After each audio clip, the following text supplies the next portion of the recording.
nos acompanhar. A gente tem nossa newsletter, o Facebook, o Instagram, o Twitter também, o Twitter, o TikTok e todos os lugares que a gente possa fazer essa dominação aí mundial do compartilhamento de conhecimentos. E a gente agora também tem programas de apoio. Você pode nos apoiar pelo Apoia-se e uma série de outros aplicativos e sites. Tá tudo no nosso site, que é perasemacento.com. E é isso. Aline, por favor, diga aí quem é você na fila do pão, o que você faz. Oi, gente, tudo bem? Boa tarde. Uma alegria estar aqui trocando com vocês. Eu adorei essa... quem é você na fila do pão. Faz tempo que eu não escuto isso. É um termo bonito, antigo, né? É legal. Bom, eu sou escritora. Eu tenho, por enquanto, um livro publicado, que é O Peso do Pássaro Morto. O meu segundo livro já está pronto. Ele vai sair, provável, no primeiro semestre desse ano. Então, estou aguardando. Eu escrevo muito antes de publicar, então também acho importante isso. A gente é escritor, né? Quem gosta de escrever pelo ato da escrita e não só pela publicação. Às vezes a publicação ela demora para chegar por N motivos, e eu acho que não é isso que transforma um escritor em um escritor. Mas sinto também que ter um livro é algo muito fundamental, muito importante. Sou leitora, sou atriz, fui atriz, né? E ainda me sinto um pouco atriz, apesar de não atuar mais. E acho que é isso, sou libriana, com ascendente em Libra e lua em Touro. Muito Libra.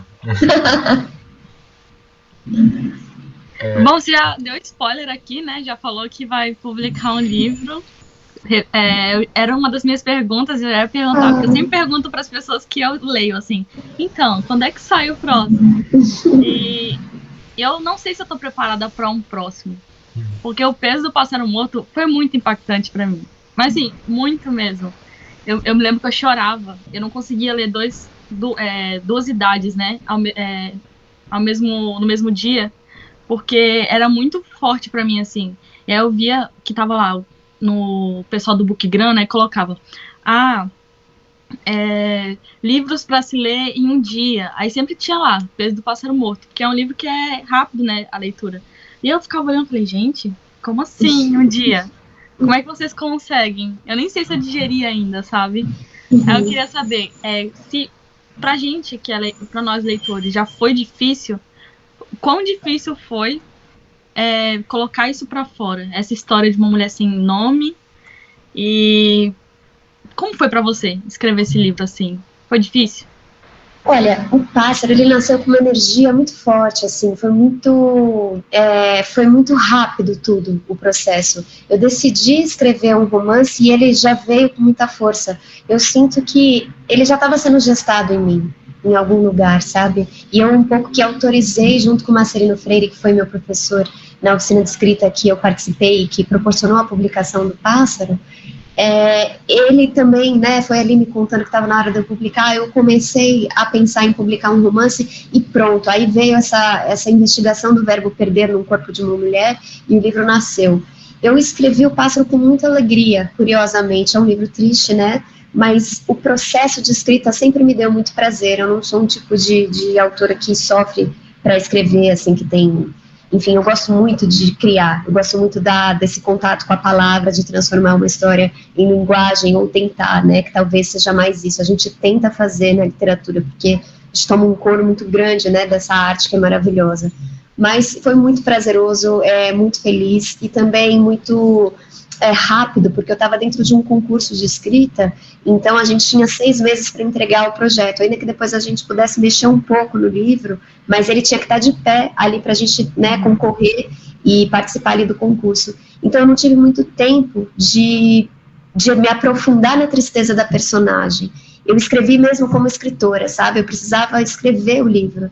E aí é isso que aconteceu. É muito diferente a experiência de ser escritor do livro e ser um leitor, né? O leitor, ele acaba realmente se envolvendo com a história, com todas as camadas. O olhar do escritor, ele acaba sendo muito mais técnico para a própria obra. Pelo menos nesse momento de criação. É muito difícil olhar para o pássaro com esse olhar que você traz, assim, de um envolvimento total, porque... Enfim, é o meu livro, né? Foi eu que escrevi, enfim, é um trabalho de linguagem também muito técnico, ao mesmo tempo que o livro tem essa carga emocional também. Uhum. E você mencionou na sua apresentação que você atuou como atriz, né? Essa experiência você acha que te ajudou enquanto escritora, de alguma forma, ou não? Eu acho que muito, me ajudou demais, porque eu sinto que ainda sou uma atriz, só que a minha atriz hoje escreve ao invés de atuar. Eu acho que o teatro e a literatura são artes irmanadas. Eu sinto que as artes todas se ajudam muito. É importante a gente olhar para as artes todas que existem de uma forma mais híbrida, sabe? Sem esse muro definindo tudo. Isso é dança, isso é teatro, isso é artes plásticas. Eu gosto muito quando as artes usam umas das outras para se expressar.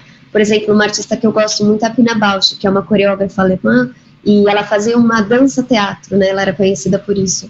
E é muito lindo como ela coloca elementos cênicos dentro da dança, e elementos cotidianos, e elementos plásticos. Então, artistas híbridos me interessam muito. E eu sinto também que sou híbrida, né? Eu não consigo definir uma narrativa, não é uma narrativa, ela é poética também, mas não é poesia.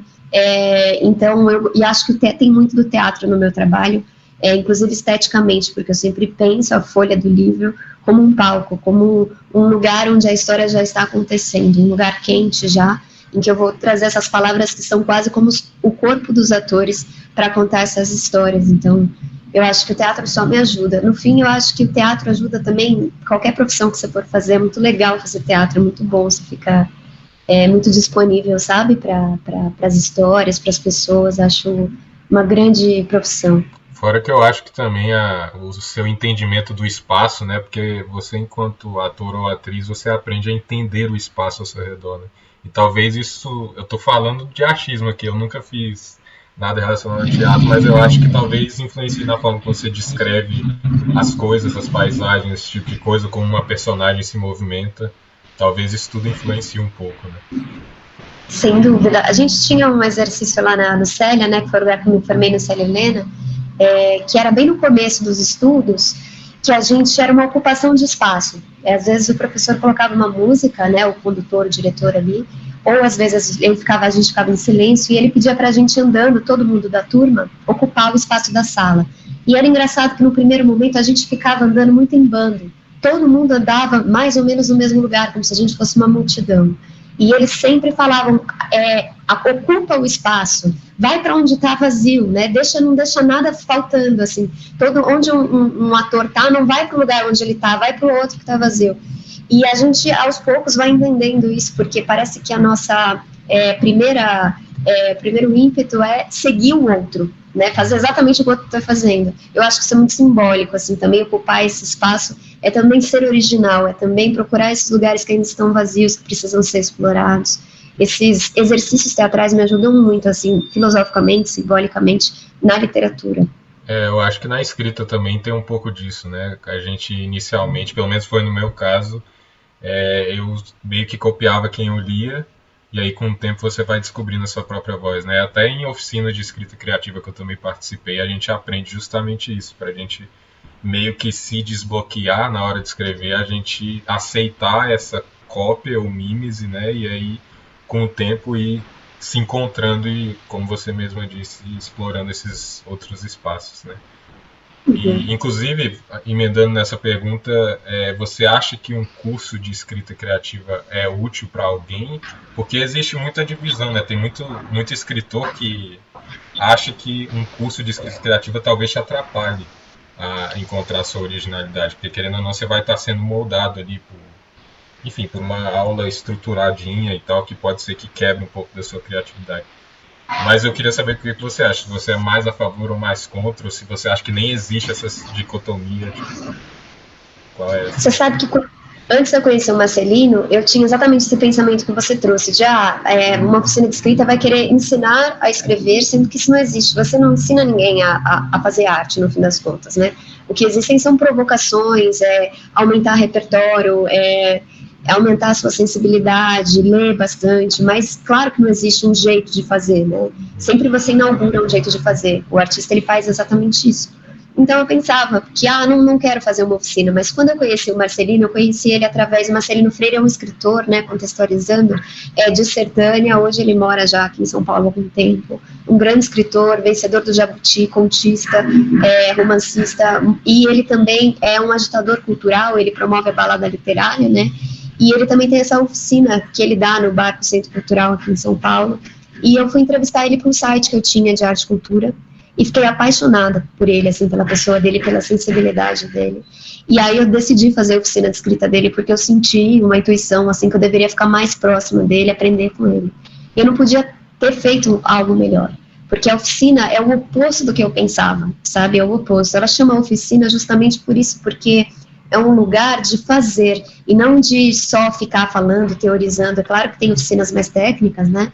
Que você trabalha de fato tudo que existe num texto, que pode existir, mas a oficina do Marcelino era muito prática, e ele jamais mexeria num texto se não fosse para potencializar o que o autor já estava fazendo. Então, para mim foi fundamental, realmente foi um momento decisivo, assim, na minha carreira, ter feito essa primeira, e logo depois a segunda, que acabou proporcionando a publicação do Pássaro.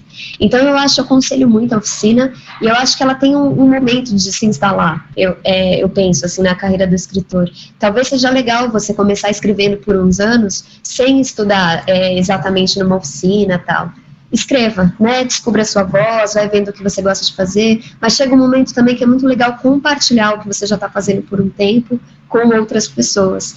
Eu acho que a oficina, além do mediador, que está ali, né, conduzindo o trabalho, tem os outros escritores, que é muito legal você ter um grupo de escritores que te apoiem, que te leiam, né, que você possa trocar, pessoas que estão no mesmo lugar que você. Eu acho isso muito, muito maravilhoso, dá muita inspiração, muito acolhimento. Então, a oficina tem camadas importantes para o escritor. Eu acho que basta você entender em qual momento você está e ver se a oficina nesse momento para você é uma boa coisa. Mas sempre aconselho fazer oficina. É legal. Para mim também eu tive uma experiência parecida. Assim, eu tinha muita resistência no início, mas aí eu fiz uma série. Assim, eu devo ter feito umas 5 no mínimo, assim, direto, assim, no mesmo ano. E foi muito bom, assim, porque justamente o que eu aprendi mais é de você deixar você mesmo se soltar, né? Até escrevi um texto com algumas dicas de escrita recentemente, que era justamente isso. Que pelo menos nos cursos que eu aprendi é você se soltar, e aí no processo de revisão e edição, enfim, você meio que lapidar ali o que você está querendo dizer, né? Exatamente. Mas enfim, eu acho que eu perguntei demais. Já, Rafa, você quer perguntar alguma coisa também? Não, uma coisa que eu gostaria de destacar é que a Aline, ela comentou que da questão da hibridez, né? Ela falou que o texto dela é muito híbrido. Eu acho que essa foi a parte mais interessante da literatura dela. Porque o texto dela, ao mesmo tempo que é um romance em verso. Então, quando eu me deparei com um romance feito em versos, eu fiquei, calma, como que eu leio isso? Qual é a forma certa de ler? Eu não sabia se eu declamava para mim mesma ou se eu lia como se fosse uma prosa mesmo, né? E aí eu acho que o fato de ter usado essa hibridez, né, ter usado elementos estilísticos literários muito assim, que não são, se completam, mas dificilmente você vê eles juntos. E aí eu queria saber também como é que foi essa questão da híbrido. Por que você chegou nesse híbrido, assim? Por que você decidiu usar o verso? Eu vi que você é muito fã de poesia, né? Olhando, assim, o que você compartilha lá no seu perfil, você fala muito sobre poesia. Então, foi uma forma de resgatar esse seu amor? Como é que foi isso? Tem muito a ver com a poesia mesmo, porque quando eu comecei a escrever, na faculdade de letras, eu conheci muitos poetas da minha geração, pessoas da minha idade que eram poetas, e não só escreviam lindos poemas, como tinham um estar no mundo diferente, assim, das outras pessoas. Eles se vestiam diferente, não é que a calça era diferente, o jeito que a calça caía no corpo do poeta não caía no corpo do prosador. E eu, assim, como eu sou atriz, eu gosto muito desses jeitos que as pessoas estão no mundo, sabe? Esse ritmo interno, o jeito que a pessoa é. Eu gosto muito de observar isso. Então, eu, quando comecei a escrever, eu logo quis ser poeta, porque amo a poesia e amo esse jeito de estar no mundo com muita beleza. Só que o que eu fui percebendo, conforme eu fui publicando os textos que eu escrevia na revista da faculdade, né, na época eu ainda não publicava na internet, as pessoas vinham me falar que não era poesia o que eu estava escrevendo, mas também não era conto, ficava no meio do caminho, mas o importante é que era legal, as pessoas vinham falar comigo que era legal e tal. E aí eu fui percebendo isso, que esse meu jeito de dizer, ele nasceu assim, ele nasceu híbrido. Então eu comecei a investir nisso. Num primeiro momento fiquei triste, né, querendo ser poeta, mas depois, no segundo momento, eu comecei a perceber que isso também era um jeito de escrever de uma forma que só eu faria, né, ou pelo menos pouca gente faria, porque é algo realmente que nasce de uma limitação. Então, isso é originalidade para mim, é você assumir suas fragilidades, assumir as suas vulnerabilidades e transformar em potência. Então, eu comecei a fazer exatamente isso, a investigar esse jeito de dizer na página, e, claro, o Pássaro nasce quase 10 anos depois desse começo, mas ele nasce com uma pergunta formal que é: será que esse meu jeito de dizer fragmentado, híbrido, dá conta de uma história mais longa? Porque eu nunca tinha escrito uma história mais longa. Os meus textos iam até 10 páginas, claro, são sempre quebrados, são muito menos que isso, né? Então eu ficava pensando se essa narrativa tão quebrada, tão silenciosa, daria conta de um enredo com personagem, com reviravolta. E foi isso que me guiou, assim, na parte interna do texto foi o verbo perder. E na parte formal foi justamente essa questão de investigar o meu estilo. E como que foi para você essa construção de uma narrativa mais longa? Assim, você planejou, você ia meio que fazendo, ia mais no feeling, assim, na inspiração? Como é que foi? Você planejou personagens? Como é que...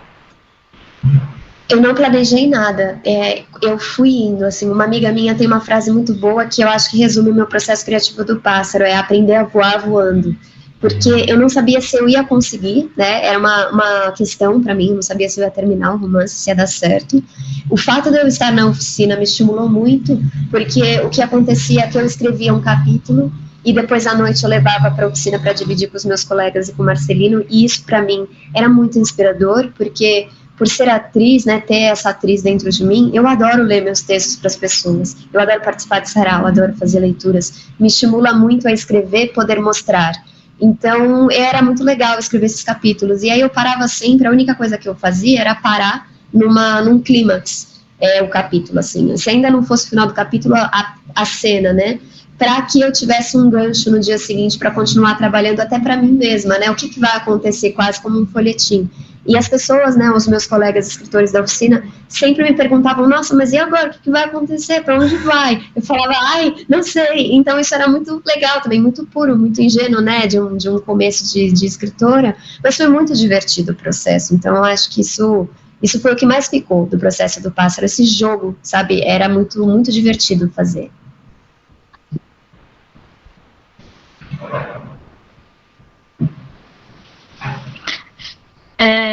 E outra questão que é muito assim, uma dúvida como fã mesmo de O Peso do Pássaro Morto. Você usa em alguns momentos o realismo mágico, né, o realismo fantástico, eu não sei como você se refere, mas pra mim, eu sou uma grande fã do realismo fantástico, eu sou assim, todos os livros que falam, que tem esse aspecto literário, eu sempre estou lá lendo. Eu queria saber se você também é fã, e se você usou como uma forma até mesmo poética de resgatar essa poesia. E agora, sabendo que você também é atriz, né? Você também é artista nos palcos, se isso também é uma forma de resgatar esse seu lado artístico que utiliza o palco, utiliza de várias formas para poder transparecer aquele sentimento, aquela ideia. Como é que foi essa questão também? Eu gosto muito do realismo fantástico, assim, especialmente o Cortázar, o Gabriel Garcia Marques, e eu acho que isso acaba influenciando, né, como leitora, por ler esses grandes autores, também eu acho que isso acaba vindo para a prosa. Mas uma coisa que eles dizem, que eu acho muito bonita, é que, na verdade, o realismo, ele já é tão fantástico, acho que é isso, porque não é uma questão de vir algo externo, muito louco, e transformar toda a realidade. É muito mais você olhar para a realidade de perto. E é tão impressionante, a vida é tão impressionante, que isso acaba virando uma coisa fantástica, né? E eu acho que é exatamente esse o realismo fantástico que eu busquei no Pássaro, porque quando o personagem Vento, né, o cachorro, ele entra, é ali que começa o realismo mágico, porque ele é um personagem mágico. Ele acaba, de fato, salvando essa mulher de alguma coisa, né, que ela não consegue sair. Ele acaba transformando ela, curando ela, e ela também, cuidando dele, acaba se curando. Então, a partir do momento que ele entra, eu me senti muito livre para que essa narrativa fluísse para outros lugares, porque a vida dela foi muito presa, muito fechada, né? E justamente ali ela começa a ter. E claro, o que acontece de realismo fantástico são coisas, assim, muito cotidianas, dentro da casa dela, tem muito a ver com essa casa, né, que para mim a casa é um símbolo da resistência dessa mulher, na verdade tem muito a ver com os momentos felizes que ela passou ali, e que isso ninguém vai tirar, apesar da vida dela ter sido tão difícil, ali ela conseguiu viver, ali ela conseguiu fazer escolhas, isso é muito forte. Então essa casa é essa resistência, ela não vai tombar, ninguém vai conseguir desmoronar essa casa. E o fato do Vento também viver, né, por esses anos que ele vai ficando muito velho e não morre, tem muito a ver com essa cumplicidade dos dois, que para mim, quando eles se encontram no posto e ela decide adotá-lo e ele decide entrar no carro, é como se eles tivessem feito um pacto. A gente não vai se abandonar. Eu imagino esse personagem do Vento arrastando os ossos, mas ele não ia morrer antes dela, de maneira nenhuma. O que acontece é que acontece um acidente, né? Então é uma coisa que atravessa a vontade do próprio cão dentro do livro, né? Isso tudo dentro da lógica do livro. Mas por ele resistiria até o último segundo para estar ao lado dela, porque o que eles construíram mesmo é algo muito profundo.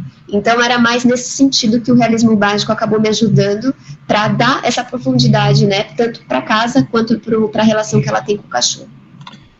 E uma pergunta atrelada a isso por que o título O Peso do Pássaro Morto? O título, ele foi a primeira coisa que nasceu por escrita do livro. A primeira coisa, eu tinha pensado nessa história sobre perdas, estava pensando o livro antes de começar a escrever, sabe, matando. Aí teve um dia que eu estava andando na rua, eu não estava exatamente pensando no livro, eu nem sei no que eu estava pensando, mas eu estava indo imprimir uns textos meus, e aí veio esse título, O Peso do Pássaro Morto. A priori, eu não achei que era o título do livro, mas eu achei a frase potente, e aí quando eu cheguei em casa, eu anotei num post-it, e fiquei convivendo com aquilo, né?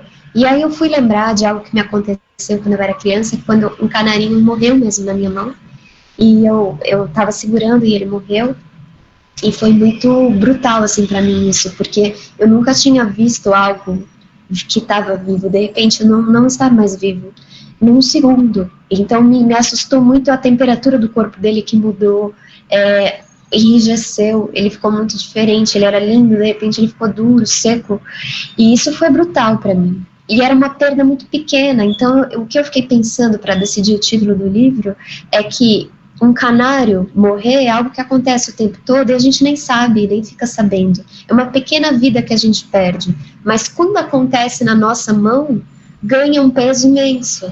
Então tem muito a ver com esse grande pequeno que é o do livro, né? A vida de uma mulher comum, anônima, que não é nomeada, que passa pela gente a qualquer momento e a gente nem sabe quem é, nem vê, mas a partir do momento que você é leitor dessa história, ela está na tua mão. Então isso se torna grande, porque você gera empatia, você está ali com ela, você vira um cúmplice das perdas que ela sofre. Então foi esse movimento também que me fez decidir pelo título do livro, e ela ser esse pássaro, né, essa metáfora dela ser esse pássaro morto, porque ela é essa potência do voo, a potência do... O pássaro é um animal muito lindo, porque ele é tão delicado, tão pequeno, mas ele carrega as duas coisas mais bonitas que há no mundo, que é o canto e o voo. Então ela tem essa potência dentro dela, só que ela é um pássaro que não voa por tudo que aconteceu, né? Então ela carrega também esse pássaro morto dentro de si, que depois vai ser ressignificado naquela cena do filho, matando passarinhos e tal. Mas aí eu achei um bom título para o livro e me guiou bastante pela narrativa, me ajudou muito. É interessante, né, que você fez o inverso que normalmente acontece. Normalmente as pessoas começam do texto pro título, e esse foi o contrário, foi do título pro texto. Eu sinto que para mim, no meu processo criativo é muito importante eu ter o título do livro. Nos meus continhos e textos mais curtos, não. tudo bem se eu não tiver, ele se revela depois, mas para escrever um romance é muito, muito importante ter o título. Eu estava sem título para o meu segundo livro, eu estava escrevendo várias versões dele. Quando eu encontrei o título, eu escrevi o livro. Aí o livro veio, sabe? Veio com força. É muito importante para mim o título, muito. Então é uma coisa sua mesmo, né? O Aline, escritora, precisa do seu título. Eu preciso. Já falamos sobre a sua obra, já falamos sobre você como escritora, agora com você, Aline. Qual é seu hobby? O que você gosta de fazer, sei lá, domingo à tarde? Olha, eu fico sempre nas artes, né? Não tem jeito, assim. Eu não sou muito esportista e tal, então eu amo ler, claro, né? Eu gosto muito de assistir filmes. Eu tenho assistido mais séries também por conta da pandemia, porque uma coisa que eu amava fazer era ir ao cinema. Eu gosto muito de cinema de rua, só que agora com a pandemia faz muito, muito tempo que eu não vou, desde que tudo começou, há mais de um ano, né? Então é algo que acabei fazendo, assistir série, porque tem essa continuidade. Então é uma coisa que eu tenho feito e gostado. Eu gosto de andar de patins também, não que eu ande super bem, mas é algo que me remete à infância. Então eu ando com muita felicidade, assim, meu patins tem 4 rodas, depois eu pego para vocês verem, eu sempre gosto de pôr uns cadarços bem coloridos e andar, assim, eu acho muito gostoso. Eu amo ouvir música. Que mais que eu gosto de fazer? Eu gosto de dançar também. Eu gostava de sair para dançar antes da pandemia. Que mais? Acho que é isso. E hoje em dia você trabalha... Artes. Você trabalha com algo relacionado à escrita ou não? Eu sou escritora full time, assim. Então eu projetei toda a minha vida para isso. Eu nunca trabalhei em outra coisa a não ser com arte. Quando eu trabalhava com teatro, era teatro, dava aula de teatro também, e agora como escritora, meus livros e oficinas que eu dou, mesas que faço, mas eu sou escritora mesmo, todo o tempo. Muito legal. Quero algum dia também conseguir. Inclusive você está com uma oficina agora, né? Tô. Vai começar amanhã, inclusive, na Flima. Vai ser muito legal, assim, tô super ansiosa, e tem mais 3 oficinas para acontecerem aí nesse primeiro semestre, que eu vou divulgando também lá no meu Instagram. Olha aí, Rafa, já tem uma oficina aí. Mas é em São Paulo ou vai ser online? Então, essa da Flima é online, as outras 2 também, mas vai ter uma que vai ser presencial, na biblioteca do Parque Vila Lobos. A gente vai fazer 4 encontros a partir de março, mas com todas as precauções, um grupo bem pequeno e tudo. Então, vamos ver como vai ser. Faz tempo que eu não dou oficina presencial, né? A última que eu dei foi em 2019. Acho que foi, exatamente. Então, vai ser muito legal poder voltar um pouco, né, pelo menos. É engraçado como escritores gostam de se juntar, né? Pra quem tá assistindo aí e não sabe, eu tô em Dublin agora, né, na Irlanda. E já achei um monte de escritor brasileiro já pra juntar e escrever junto, sabe? Eu acho isso incrível. Principalmente brasileiro, tem muito isso de se juntar, né? Mas tem que ter mesmo. Às vezes eu até acho o contrário. Eu acho que às vezes os escritores ficam muito sozinhos. E no processo do teatro, a gente faz tudo junto, né? Ninguém monta uma peça sozinho, ainda que seja um monólogo, seja um solo. Tem muita gente pensando junto aquele espetáculo. Então, por que a gente deveria escrever só, né? É uma angústia grande, assim, você às vezes chega num ponto do romance, do livro, do conto, que você fala, meu Deus, preciso de um leitor para que ele me diga o que eu estou fazendo, porque às vezes você não tem noção, você olha tão de perto ali a tua palavra na página, que você já não consegue mais olhar para o rosto dela. Então é importante uma visão de fora. Nossa, é tudo muito poético, eu acho que é seu mesmo. Esse negócio da poesia é da Aline, ela gosta de ela sente, sei lá, alguma coisa assim, sabe? É a impressão que ela é poesia. Que fica. Gente, vocês acreditam que, assim, só comentando, eu me mudei recentemente e agora eu tô morando num prédio que chama Poesia. E aí eu fiquei pensando... E outro dia um amigo meu veio buscar um livro, aqui um pássaro para a mãe dele, eu deixei na portaria, a gente não se encontrou. E ele falou assim, não acredito, a Aline Bey mora num lugar que chama poesia. Aí eu falei, é mesmo, né? Poxa, que legal isso, né? Coincidência, eu ando buscando a poesia em todos os cantos mesmo, não tem jeito. Coincidência? Então você nem sabia. Isso foi muito aquário. Não, eu sabia, mas assim, eu nunca tinha pensado, sabe, consistentemente. Nossa, eu moro num prédio que chama poesia, assim. Eu sempre achei bonito, mas ele me fez pensar profundamente sobre isso, assim, sabe? Essa busca pela poesia tão forte, assim, eu acho que tem muito a ver com quem eu sou mesmo. Isso me lembrou muito o filme Aquários, né? Essa conexão da casa com o motor. Isso é muito lindo, é muito lindo. Eu gosto muito da palavra casa, assim, dessa investigação. Inclusive, na minha oficina, eu sempre faço assim, os encontros guiada por palavras. E uma das palavras que guiam é a palavra casa, quase sempre, nos encontros. Eu acho que é muito incrível a gente ter uma casa, né, pra gente, um lugar onde a gente habita, com alguma segurança ou não, dependendo do que com quem você mora, como está a sua vida, e, enfim, é um lugar que te vê com tanta intimidade, né, essas paredes, esses objetos, que é impossível não pensar poeticamente, pensar em narrativas a partir desse lugar.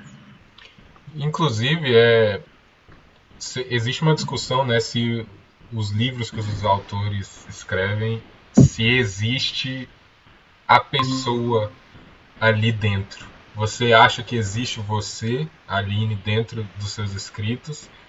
E se não, como fazer, por exemplo, para descrever situações que você nunca viveu? Você faz isso ou você busca sempre escrever coisas que você mesmo viveu? Não, eu saio muito do meu eu para escrever, mas ao mesmo tempo, quando eu digo sair do meu eu digo mais das experiências, sabe? Eu não passei por 1/3 do que nada, nem 3% do que a minha personagem passa. Ainda bem, porque ela tem uma vida muito dura, né? E eu, assim, gosto de escrever a partir de outros lugares. Eu acho que isso vem muito do teatro, de se colocar em situação. A gente aprendia muito isso lá, né? Eu comecei a fazer teatro muito novinha, com 14 anos, e aí eu comecei a fazer um curso profissionalizante com 15, e a gente montava espetáculos, assim, de grandes dramaturgos, e nunca tinha um personagem interessante da minha idade. Eu sempre fiz mulheres muito mais velhas do que eu, naquela fase que eu não tinha experiência nenhuma.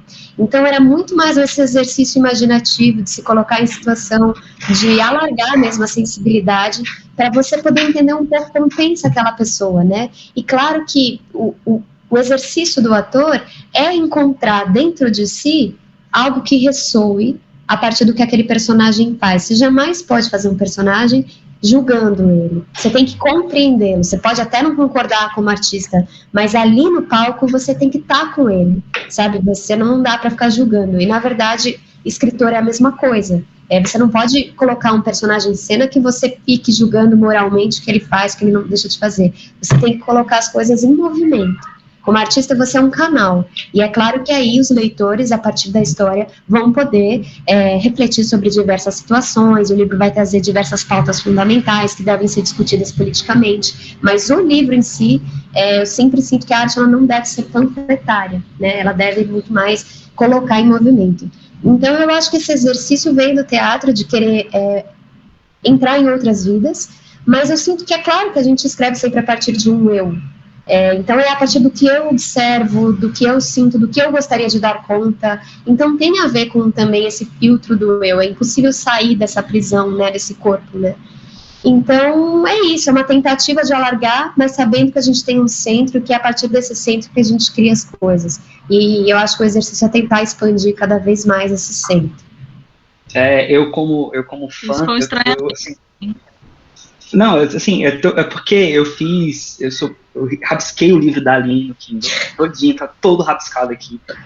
Eu só queria falar uma coisa que me chamou muita atenção, nas idades, é que o livro, ele vai evoluindo, ele vai ficando mais rebuscado, digamos assim, de acordo com cada idade. Então, nos 8 anos, você tem um linguajar infantil, você tem percepções infantis, e quando ela fica mais velha, tem umas percepções mais adultas. Uma coisa que me chamou muita atenção no livro foi a forma que você tratou que para mim foi uma representação disso, mas tratou a solidão. a questão do isolamento da menina, que ela não tem nome, né? Que ela fala num trecho, eu tô tentando falar sem dar spoiler do livro, mas que ela sai de uma escola e vai para outra, e ela fala que a Ana, que é uma menininha da classe, falava muito no plural, e ela não usava esse plural fora de casa. E eu achei, assim, sensacional, assim, a sacada, porque você não fala que ela estava sozinha, você fala que ela não usava o plural. E a gente já está acostumado a ver crianças junto, unida, a gente não imagina que elas possam sentir coisas ruins. A gente não vê uma criança, a gente não consegue imaginar na criança projeções de emoções ruins. E você conseguiu tratar isso com uma delicadeza, com uma suavidade, de uma forma de... Não sei, a identificação foi muito forte. Mas enfim, foi só um comentário. Gente, eu tô quase chorando aqui só de ouvir, porque eu não li o livro ainda, sabe? E aí eu tô impressionado, bom. Só a descrição da Aline do porquê do título, eu já fiquei, o que é isso? É muito bom. É muito, vai, o livro, leiam. Aline, uma coisa que eu tenho, assim, eu fiquei no livro, eu tinha visto poucas entrevistas suas antes, eu fiquei procurando o nome da menina no livro, da personagem, eu não achava. Isso foi intencional? Tipo, você não quis dar nome pra ficar fácil, pra ficar fácil de se identificar, você não quis dar nome, por quê, assim? Por que ela não tem um nome? Então, é muito legal isso, porque muita gente me fala exatamente isso, eu não achei o nome dela no livro, não fala assim, ela não tem nome já com tanta propriedade, muita gente fala exatamente isso que você trouxe, e eu acho que tem muito a ver com o meu movimento interno, e aí eu fico pensando, como o texto é uma membrana muito suave, em que tudo que você, como artista, como escritor, propõe, o texto absorve até o seu inconsciente, isso é muito lindo, né, é muito sensível. Eu não sabia que ela não teria nome, e eu acho que isso está no texto, porque o meu jeito de batizar os meus personagens é sempre muito orgânico.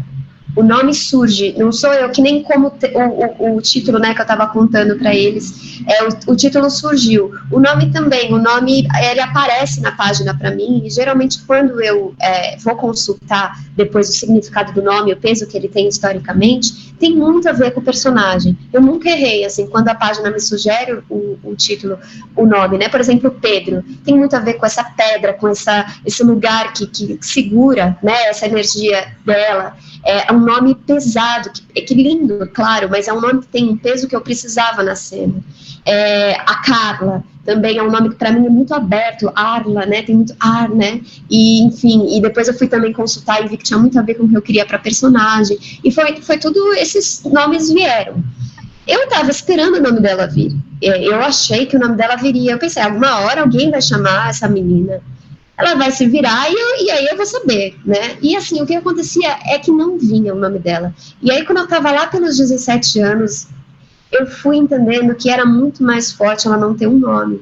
Porque o fato dela não ter nome, primeiro que trazia, como é um verbo perder, né, numa primeira pessoa, é um verbo que a gente exerce muito, todos nós, as mulheres mais, mas todos nós. Então, a gente pode ser ela. Ela não sendo ninguém, ela pode ser qualquer um de nós, e ao mesmo tempo ela não é ninguém, do mesmo jeito. Então isso é muito forte, ela não ter um rosto, ela ser uma anônima. E por outro lado, esse fato dela nunca ter sido chamada por ninguém, eu achei que potencializava a solidão, né, que você trouxe tão forte, como um grande tema do livro. É muito duro ela nunca ter sido chamada por ninguém. Então eu falei, é assim que vai ser, é isso que o livro quer, né, e eu escutei e foi assim. Mas eu acho que essa dúvida de procurar o nome tem muito a ver com a minha própria dúvida de autora, de procurar o nome dela no texto também. Então não tem nenhum spoiler, não tem nenhuma coisa escondida ali, uma dica? Não tem, ela não tem nome mesmo. Eu procurei tanto, velho. Quando eu fui escrever, né, sobre o livro no Catarse, eu tava lá, então, a personagem principal, pera, qual é o nome dela? Eu não tinha me ligado que ela não tinha nome. E aí, eu fui procurar o nome dela e não achei em lugar nenhum. E aí, eu falei, cara, ela não tem nome. E aí, eu coloquei eu nem fui pesquisar, assim, no sentido, pra ver se era isso mesmo. Eu falei assim, a personagem não tem nome, porque se tivesse, eu saberia. Eu coloquei até lá no texto, uma personagem que não tem nome. E aí, quando eu fui escrever também, eu não consegui escrever sobre o livro. Eu escrevi muito mais sobre o que eu senti, sobre o que me doeu, sobre o que me machucou, do que sobre o livro propriamente dito, né? E aí, no final, eu até falo assim, eu não vou tentar falar sobre o livro. eu vou deixar que ele fale sobre ele por si só. E aí eu coloquei vários trechos dele, né? Trechos, assim, que foram os que mais me marcaram. E aí, aí foi uma coisa até que eu conversei com o Saldanha, né? Que alguns trechos, eles falam tanto, eles expõem tanto uma questão nossa, né? Que eu acho que é um texto até que ele se torna plurissignificativo para várias pessoas. Porque o que eu captei dessa obra foi uma parte muito específica dela. Aí o que o Gabriel também captou dela foi também outra parte muito específica. Então eu acho que pelo fato de ser poética e ter várias idades e tratar de vários temas, sempre vai ter um assunto ali que vai tocar mais alguém. Mesmo que seja um homem, como o Gabriel é. Que não é uma história de uma... Ele não é uma mulher que vive aquilo, né?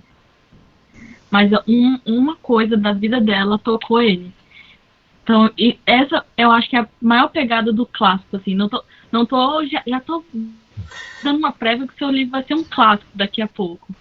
Mas já coloco, assim, que uma das grandes qualidades de um clássico é ser puro e significativo. Então, acho que isso você conseguiu, assim, de um jeito sensacional.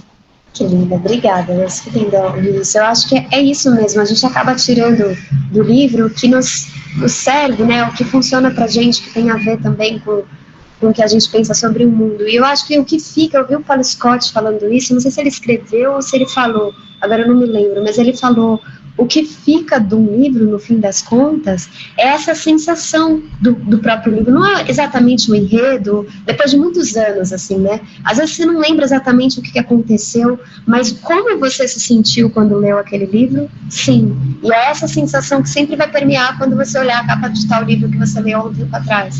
E eu acho isso muito bonito, sabe? Isso que fica. Essa temperatura, assim, essa semente. É muito, muito lindo. Eu fico com aquela coisa, eu tô me segurando para não pegar com você e ficar batendo ponto a ponto do livro, porque tem muita coisa que eu achei muito legal.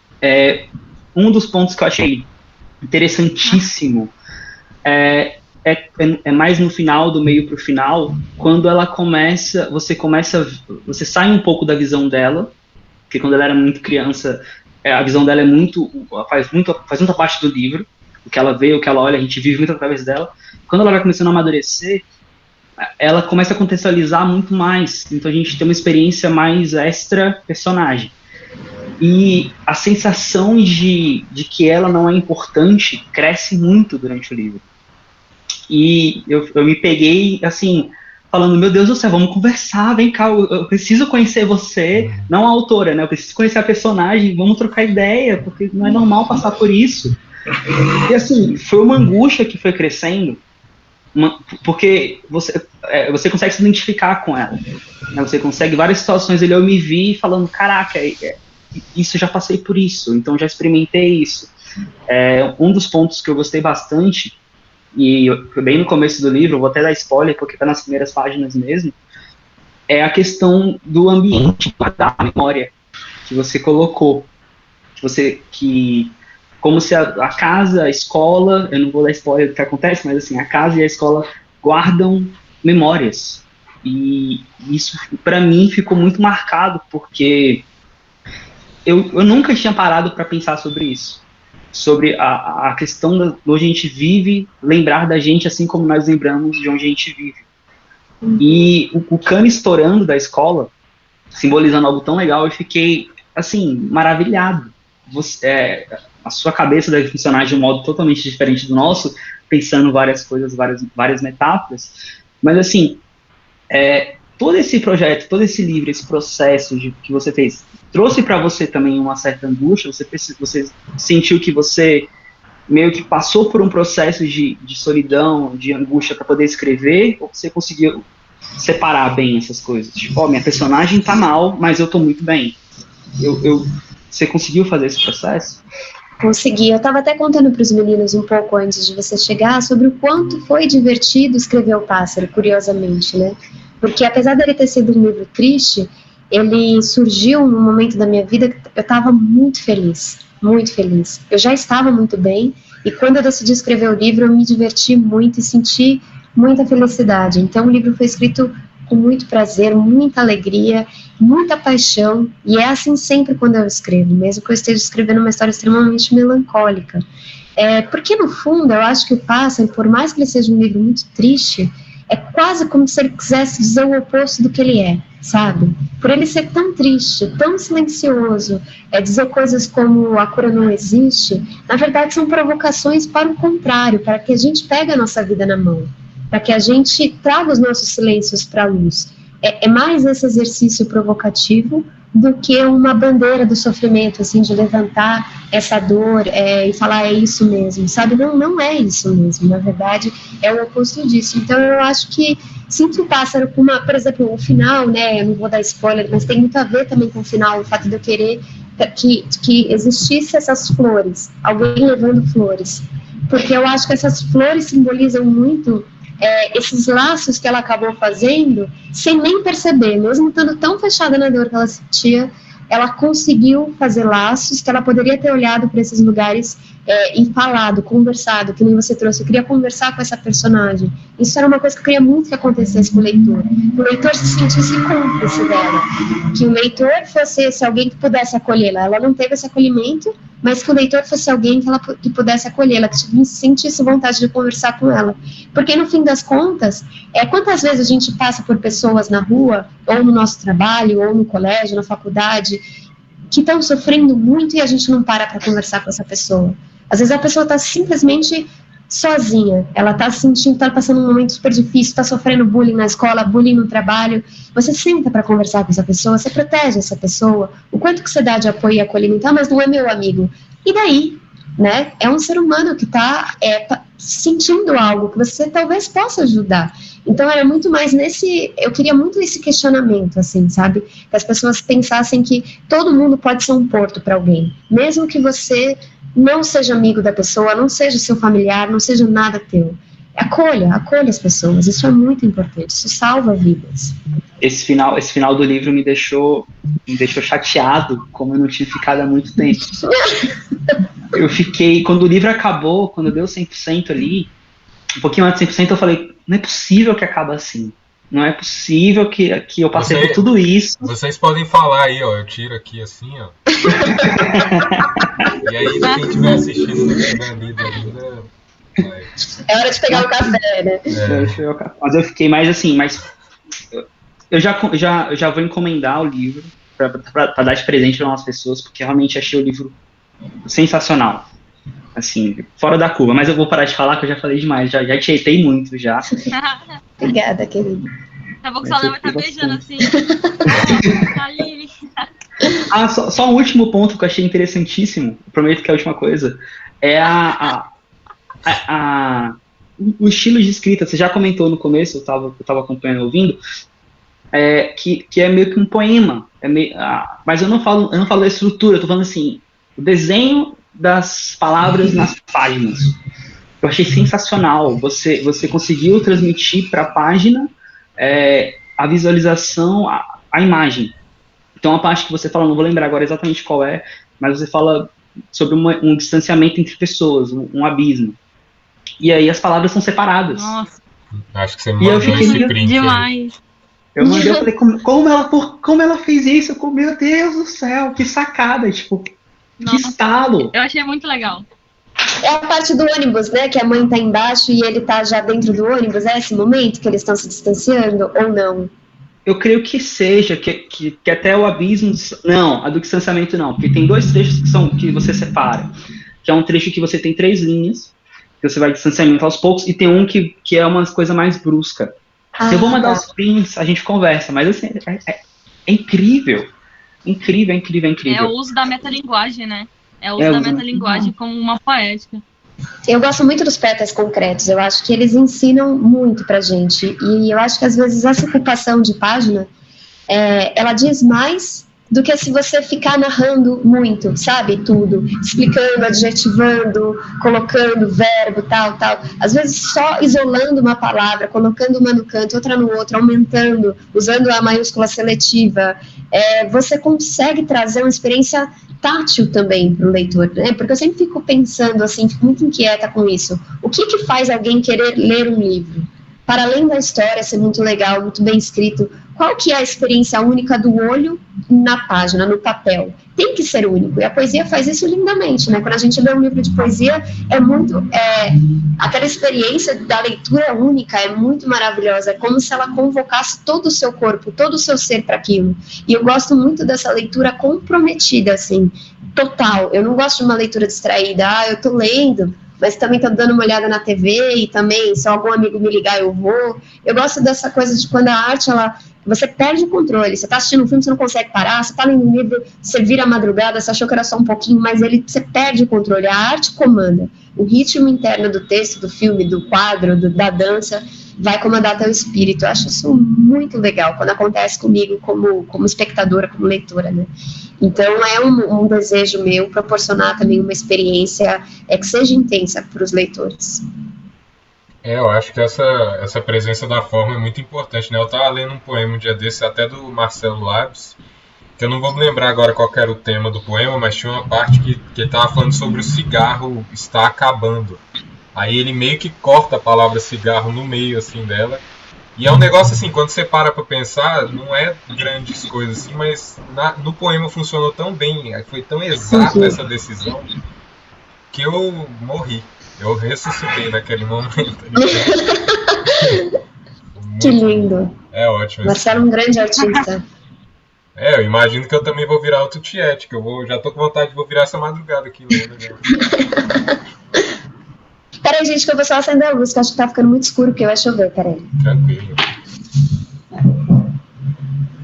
É isso, gente. O negócio é brabo mesmo.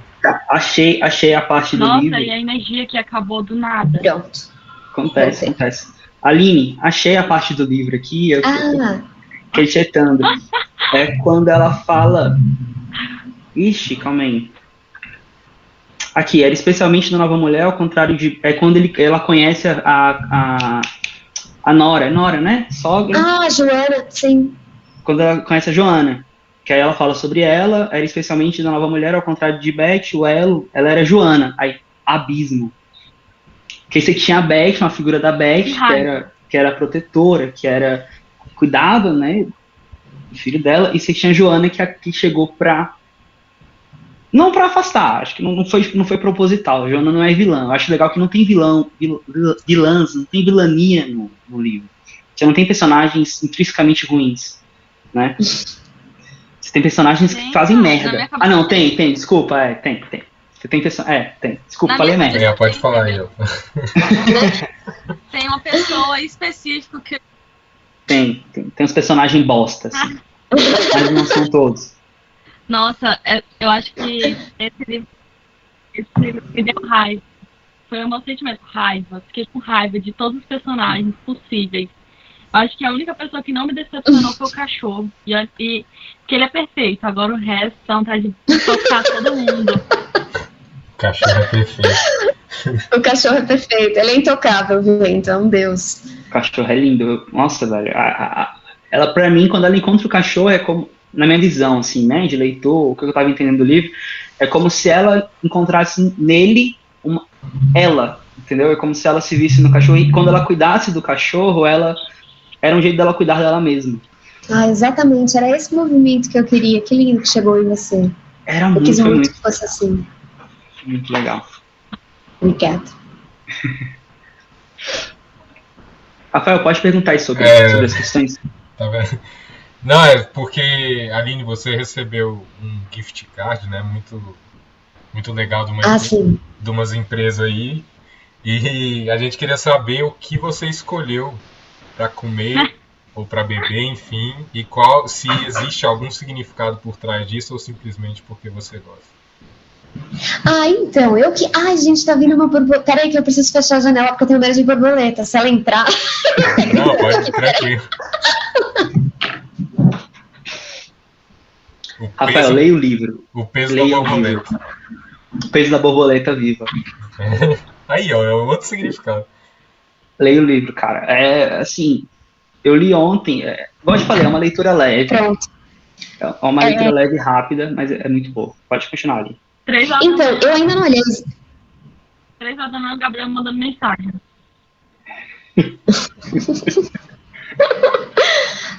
Eu ainda não li os gift cards, mas assim, eu vou pedir, estou pensando aqui, eu pensei para dizer para vocês, um bolo de chocolate, com calda de chocolate por cima, pode ser de cenoura, porque esse bolo, assim, caseiro, me lembra muito as tardes do Célia Helena, o teatro que eu estudava, porque lá é como uma casa mesmo, e eu chegava sempre mais cedo para ler mais, porque quando eu entrei no teatro, eu estava com 15 anos, né, e eu fazia à tarde, depois quando me formei no ensino médio, eu comecei a fazer à noite, e eu, assim, me sentia muito jovem perto das pessoas que faziam ali teatro, eram pessoas muito inteligentes, muito intelectualizadas, com muita leitura, muita sensibilidade de mundo, e eu me sentia uma menina perdida, então eu sentia que eu precisava muito, muito estudar, ler bastante, então eu lia muito nessa época, e eu chegava mais cedo para estudar, só que sempre tinha esse bolo recém-feito quando eu chegava, que era ali do cafezinho ali, né, da Célia, e aí eu pegava sempre quentinho, e aí como eu chegava com muita frequência cedo, eu acabei já ganhando intimidade com a senhora que trabalhava lá, e ela deixava eu raspar a panela, pegar o chocolate da colher, então foi uma fase muito bonita, sabe, era muito gostoso estudar ali perto dela, e sentir esse cheirinho de chocolate. Olha aí.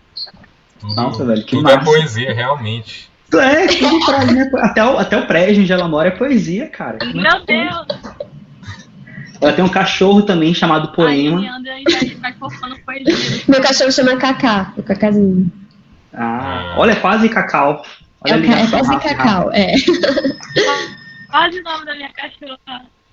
Ai, que linda. Ai, velho. Tudo é poesia. Aline, você tem que ir daqui a pouquinho, né? A gente tem 3 perguntas finais que a gente faz para todo mundo.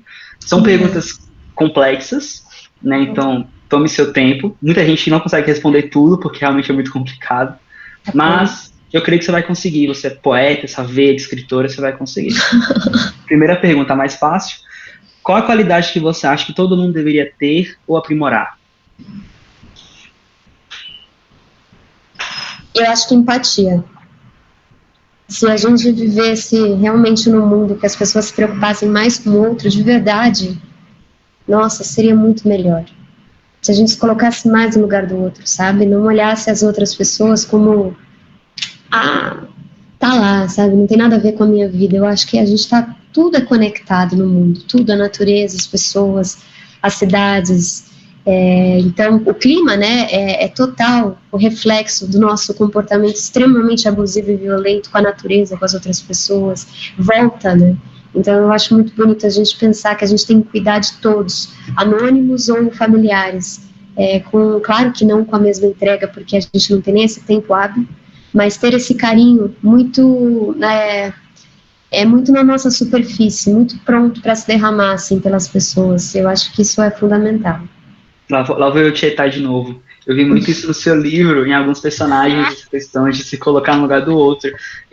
Pra mim, o personagem mais legal, que eu gostei bastante, não sei se pode ser enquadrado como personagem, mas pra mim o mais legal é ela criança.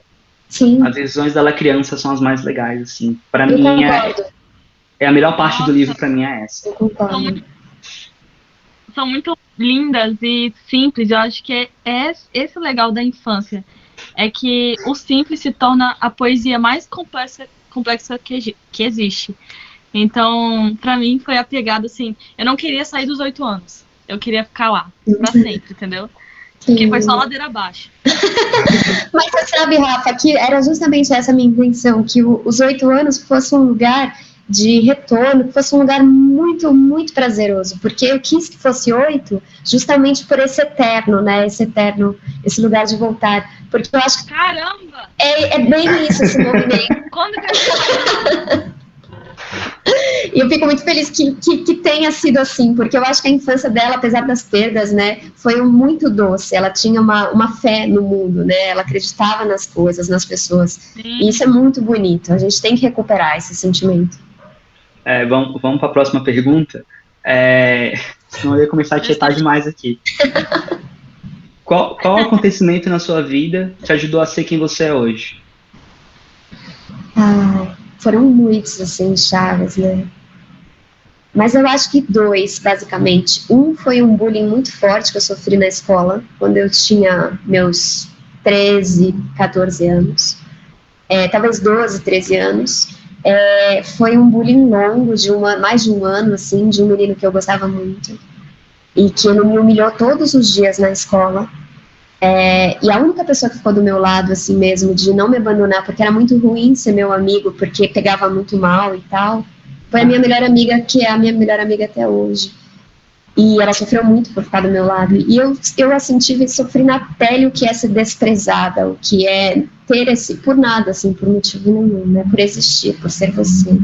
Isso me humanizou muito, me fez sofrer muito, mas por muito tempo eu fiquei com uma dificuldade imensa de ser quem eu sou e estar no mundo e me amar meu corpo, né? Mas foi muito importante, assim, para mim, e acabou me humanizando de uma forma absoluta. E uma outra coisa muito importante que acho que me transformou foi ter feito teatro, porque foi mais ou menos depois dessa época, porque foi ter esse corpo mutilado socialmente ali naquele ambiente de escola que é um lugar que a gente quer ser aceito quando a gente é muito jovem, e depois foi transformar esse corpo em potência, transformar esse corpo em arte, transformar essa dor em ressignificação a partir do teatro. Então, foram 2 grandes momentos da minha vida, muito jovem, mas muito importantes. Deixa eu comentar o livro de novo. Rapidinho, vai meter muito rápido.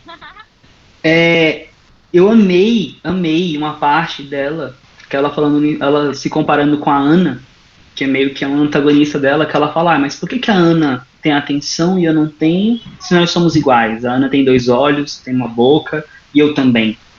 Eu achei essa parte, assim, incrível, porque não tem motivo mesmo, né? O bullying, a questão do bullying é gratuito, é muito pesado, assim, eu sinto muito ter passado por isso, é um negócio, assim, que realmente a gente não deseja pra ninguém. Mas assim, essa discussão é recente, né? Essa discussão sobre bullying e tudo mais. Exato. E assim, na minha época, o mais difícil é que não tinha essa palavra. Ter uma palavra para dizer é muito importante, porque a gente começa a compreender politicamente, também socialmente, o que isso significa. Na minha época era aquela coisa da zoeira, né? É coisa de menina, coisa de escola. Não tinha um nome, não ter um nome era muito ruim. Então, quando eu ia na diretoria, falar com a diretora, conversar sobre o que estava acontecendo comigo, ela falava, mas isso é a pedagoga, né? É muito interessante ter isso, assim, como um dado, né? Ela falava, mas isso é brincadeira, isso é coisa de criança, para você rir disso.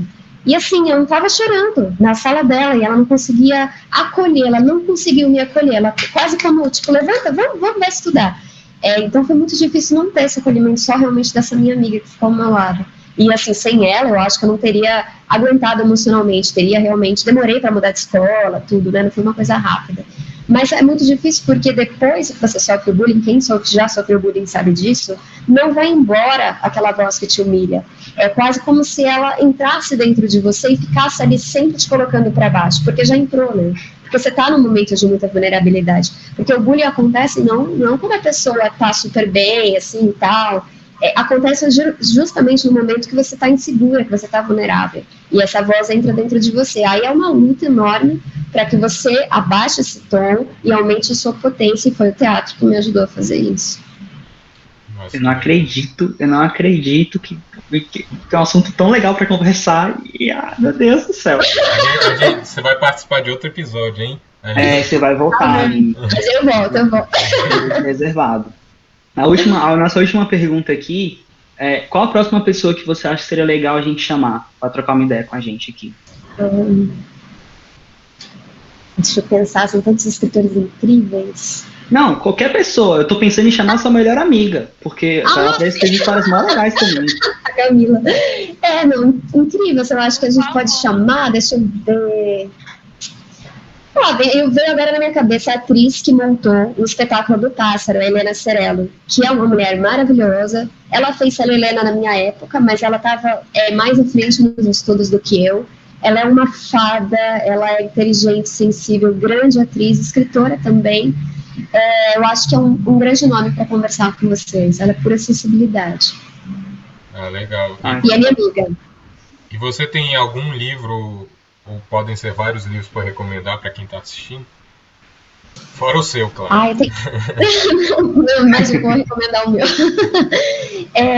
Eu acabei de ler um livro muito lindo, que é sobre o Van Gogh, que é do Rodrigo Naves, chama A Pintura, A Salvação através da Pintura. Eu acho que é isso. Deixa eu pegar ele aqui, peraí que tá perto, só para não errar o título. Tranquilo.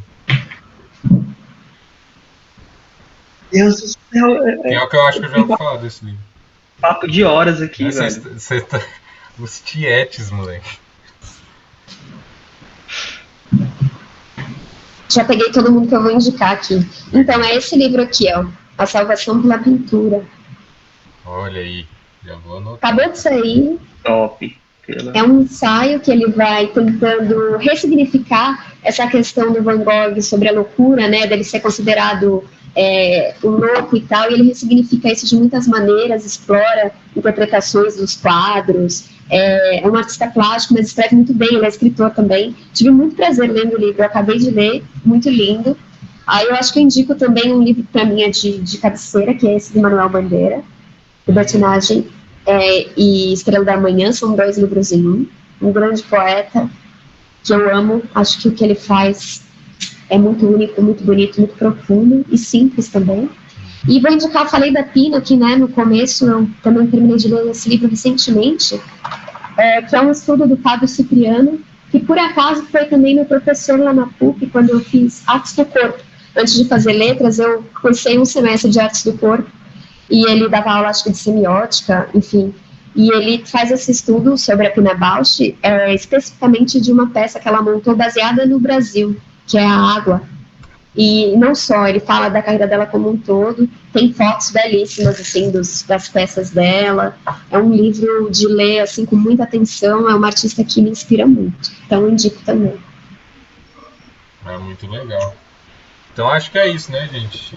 Infelizmente, é um papo incrível, queria que continuasse por mais 7 horas, mas... Mas é isso, muito obrigado, Aline, por ter vindo. Tá sempre convidada. Se quiser aparecer aqui só de brincadeira, assim, só entrar na chamada, pode entrar.